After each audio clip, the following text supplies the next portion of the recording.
অল্প কিছু উপকরণ দিয়ে এই তেলে ভাজা চিকেন বানটি বাসায় বানিয়ে নেওয়া যায়। বিকেলের নাস্তা বা টিফিনের জন্য মজাদার একটা নাস্তা হয়ে যায়। আমিও বাসায় বানিয়ে নিলাম, খুবই মজাদার একটা নাস্তা। চলুন দেখে নেই কিভাবে বানিয়ে নিলাম এই মজাদার নাস্তাটা। তো এখানে আমি মাংস, পেঁয়াজ, আলু কেটে রেখেছি। মাংসটা আমি ছোট ছোট পিস করে কেটে রেখেছি। তারপর আমি একটা কড়াই বসিয়ে দিলাম। কড়াইতে তেল দিয়ে পেঁয়াজগুলোকে ভালো করে বাদামি রঙে ভেজে নিব। তারপর দিয়ে দিলাম ধুয়ে রাখা মশলাগুলো। তার সাথে আমি আলুগুলো দিয়ে দিয়েছি, দিয়ে একটু ভালো করে ভেজে নিব।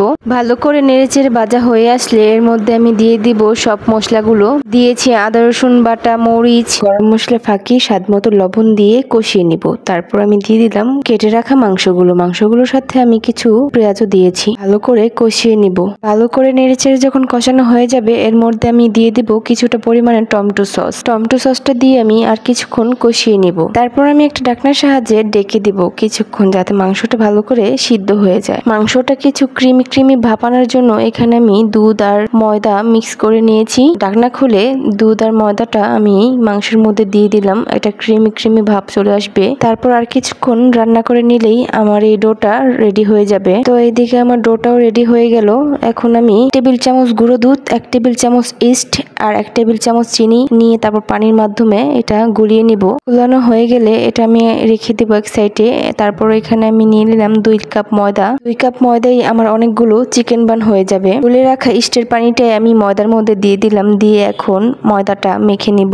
স্বাদ মতো লবণ দিতে ভুলবেন না। স্বাদ মতো লবণ দিয়ে এটা ভালো করে মেখে নেবেন। মাখা হয়ে গেলে 1 টেবিল চামচ তেল উপরে দিয়ে মেখে রেখে দিবেন। একটা ঢাকনার সাহায্যে এটা ডেকে রেখে দিতে হবে। আমি 30 মিনিটের মতো এটা ডেকে রেখে দিয়েছিলাম। 30 মিনিট পর দেখুন কতটা ফুলে উঠেছে। তারপর আমি একটা চাকুর সাহায্যে এটা গোল গোল করে কেটে নিয়েছি, যাতে চিকেন বানগুলো একই সাইজের হয়। তারপর চিকেন বান বানানোর জন্য একটা ডো নিয়ে নিলাম। নিয়ে আমি একটু বেলে নিচ্ছিলাম। বেলে এর ভিতরে মাংসের পুরটা দিয়ে দিলাম। দিয়ে এখন আমি পুরোটাকে গোল করে নিব। এমন ভাবে গোল করতে হবে যাতে ভিতরের পুরটা বের না হয়। সেম প্রসেসেই আমি সবগুলো চিকেন বান বানিয়ে নিব।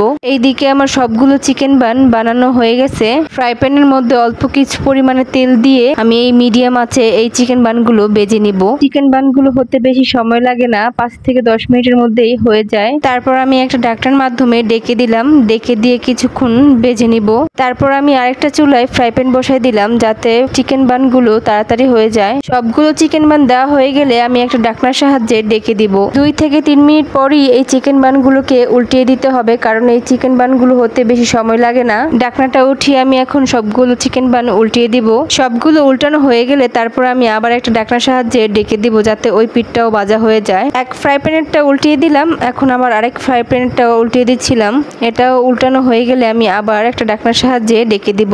কত সুন্দর হয়ে আমার চিকেন বানগুলো ভাজা হয়ে গেছে। উপরের ভাবটা মচমচে আর ভিতরের ভাবটা খুবই সফট ছিল। তারপর আমি একটা প্লেটে সবগুলো চিকেন বান নামিয়ে নিব। সবগুলো আমি নামিয়ে একটা প্লেটে সাজিয়ে নিব। দেখতে যেমন সুন্দর হয়েছে চিকেন বানগুলো, খেতেও খুবই মজার হয়েছে। আপনারাও সবাই বাসায় ট্রাই করে দেখতে পারেন। আশা করি আপনাদের সবার কাছে ভালো লাগবে। এবার বাসায় বানিয়ে খেলে আর দোকান থেকে কিনে খেতে ইচ্ছে করবে না। সবাই ভালো থাকবেন, সুস্থ থাকবেন। আজকের জন্য আল্লাহ হাফেজ।